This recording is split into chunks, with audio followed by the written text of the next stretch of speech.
Commissioning a video can be a daunting prospect. When you start to venture into the creativity zone, you'll start thinking about escalating budgets, demanding timescales, and probably will have a general sense of feeling out of control. But it doesn't have to be that way.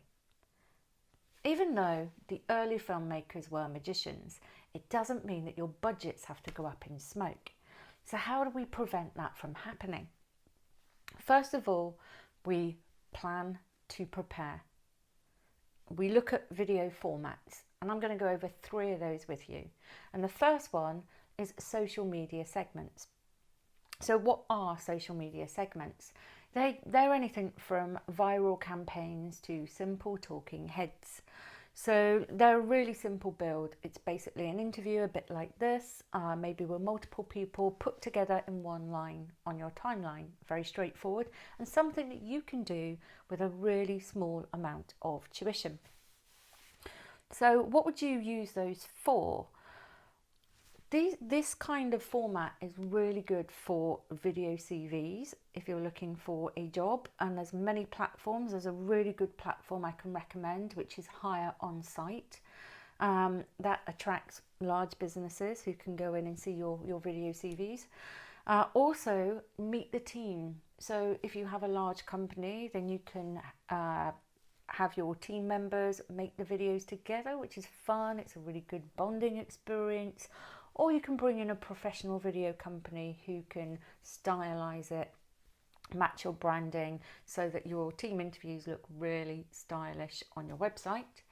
There's also being the expert, so as I'm doing, sharing and giving advice. And one of my favorites, which is just answering client questions. And it's a really nice opportunity to mention the client who's asked the question. And also, on YouTube, encourage a community to come in and start typing those questions out for you, maybe even having competitions. So that's what you would use them for. But what would you plan for if you were going to do this? I would say the first thing you need to do is to plan your content. So it's a matter of working out what you're going to say. Again, if it's led by your audience, your clients, and maybe have a team workshop. That's really exciting. If you have your Monday meeting, turn it into a workshop, a content workshop, because you will have so many different experts and skill sets within your company. It'd be really useful to get them working out your content for you. So the second one we have, case studies and testimonials. Apologies, I do have some notes here because it's quite in depth. So your case studies and your testimonials. So what are they? Case studies and testimonials are, as they say on the tin, really. So a testimonial would be you going to a client and doing an interview, or if they were coming to visit you, having them in the studio and just getting them to talk about the problem you solved. Also, the experience they had working with you, and how they found out about you, and if they would recommend you. As simple as that. Keep it short, keep it sweet. People don't have much time, especially when there's so many videos to choose from on your website. So just keep it really short for them. Also, and case studies. Case studies they're really useful for, again, a bit like testimonials, but a little bit more in depth, where you do almost like a micro documentary, a bit of a behind the scenes, maybe interviews with yourself, your company, also with the client that you helped and solved the problem, and maybe integrate those, or just base it on the client. So if you went in and you say you're an IT company and you innovated their infrastructure, then it would be a case of how did that change their productivity? How did it change the ease of work for the workforce? So there's a really emotive level in there as well, maybe going around and getting what we call vox pops, so just little backup pieces, and having people just say how it's changed their working environment. And that's case studies. These are built differently, so there's more of a visual context to them. Normally there's just the interviews, and then there's extra footage built on top of that, maybe with some effects and some music underneath.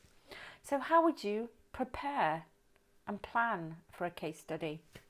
My advice to you would be find 3 films that you like already, so you can show your video production company, and then sit down with them and point out exactly what you like about it. So whether it's the pace, the transitions, or just the way the imagery is stylized, or the length. There's so much to discuss about the films that you find. You might believe that it's complex because when you watch film, and I've said this before, it has such an emotive context to it that often we can feel it's out of reach, and therefore it's a very complicated thing to do.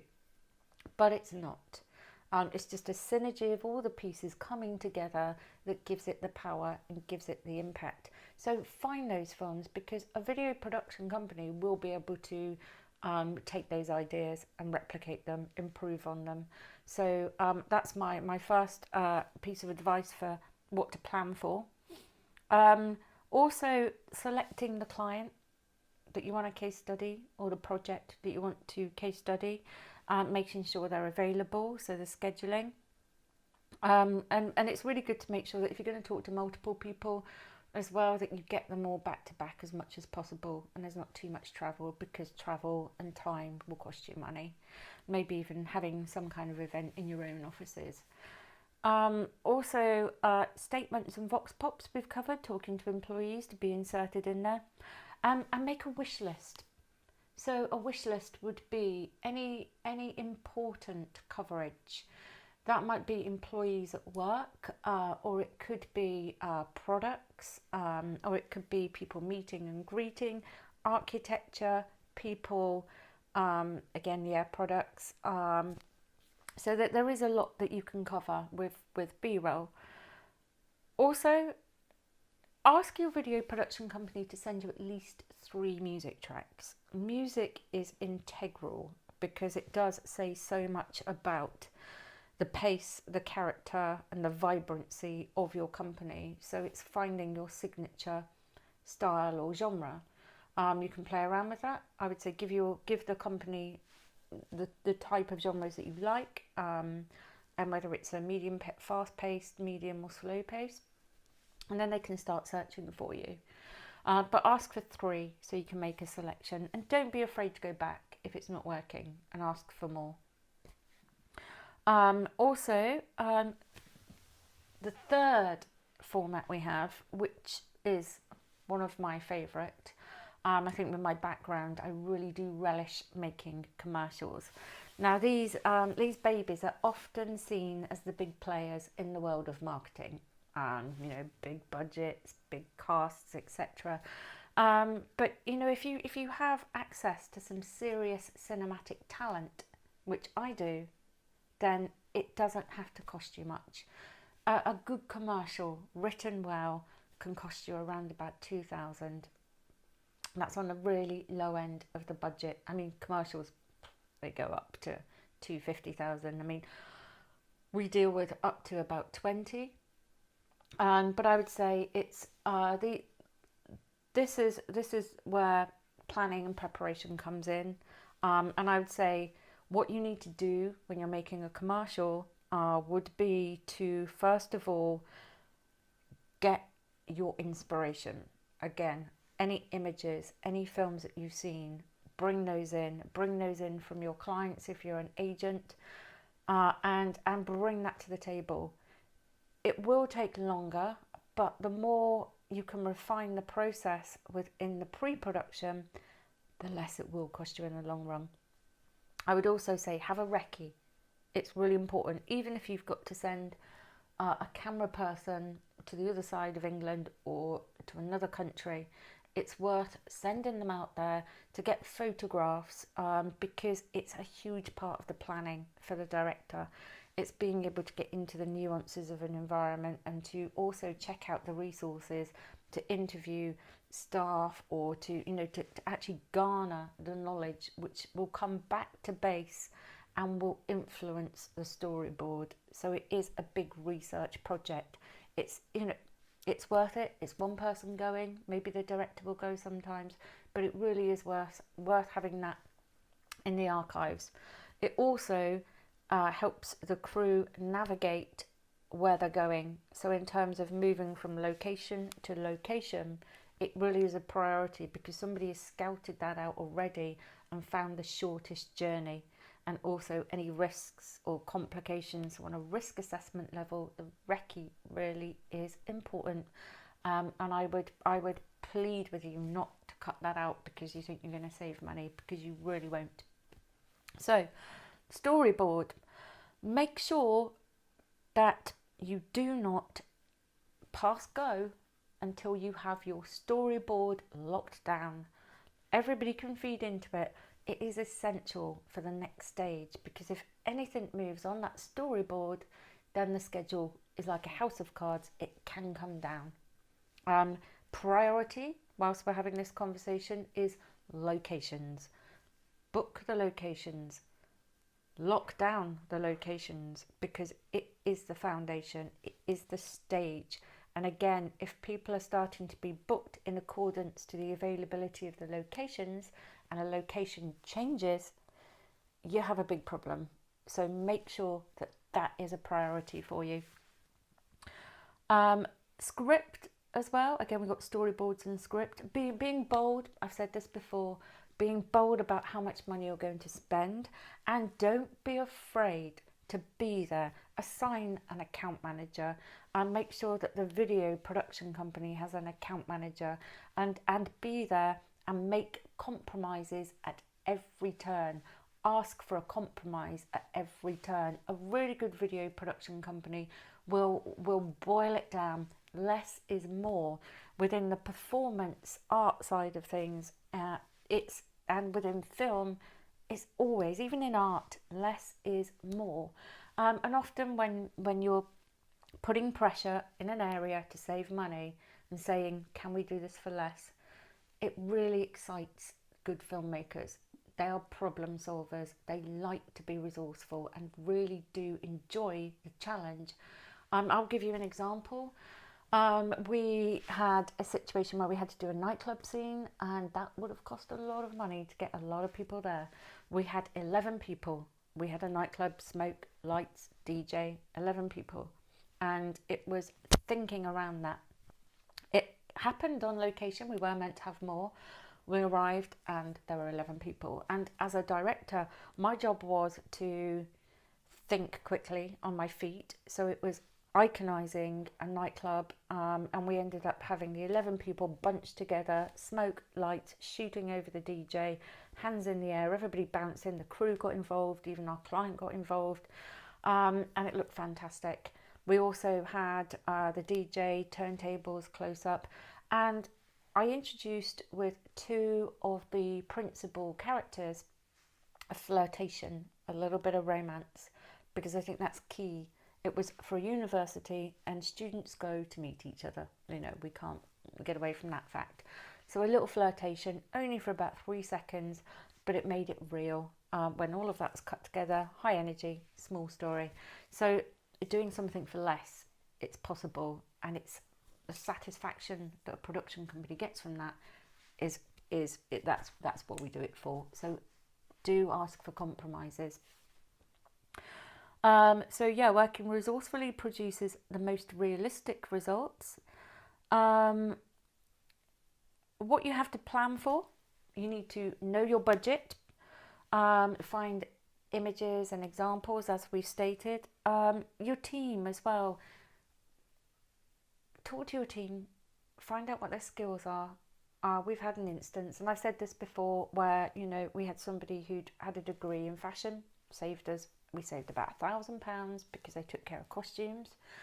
But you will be very, very surprised, and I will keep saying it to you. Ask your team, talk to people, find out what their specialist area is, because they can bring so much to the table. Ask your video company if they have a backup plan when they're going to shoot outside. We haven't yet worked out how to control the weather, but there are many things that can be done. But if there's a lot going on outside, ask the question, be reassured, and they will appreciate having you, help them find solutions. So another key thing for you to do as well, props. Don't underestimate props. A good company will not have any branding, third-party branding, because it's very, very expensive to mask it out and take it out in post. So there should be somebody on continuity who is always going to keep an eye out for those things in the environment or anywhere. Don't underestimate props. They can be symbols. They can really, really put a message out there. So bring those into consideration. Think about those. And I would say, I think the last point I have is to make sure you ask for one round of amends within your budget. Really important. There will always be amends in the edit. It's an opportunity. It's when the vision comes to life and you get to see the reality of how it's going to be. And it's an opportunity to be able to move things around. And just by moving a few images, you can change the context of the story. It's the whole juxtaposition from one image to another and what it says in conjunction with those images. It can change things. So ask to go to the studio, ask to be there if you want to, but do ask for changes and amends. Have that in your budget. So I hope there was a lot to get through there. There are more tips, and I'm going to be writing a authority guide, so that'll be a really short handbook that will be available for you to be able to go through and follow a few procedures, and also take some of these notes down, and hopefully a few more notes as well. Hopefully that will save you time and it will save you money. You can find me on YouTube, and that is Enhance Video. Twitter, you can follow Enhance Video, and also on Facebook, I think just as Enhance. So hope to see you there.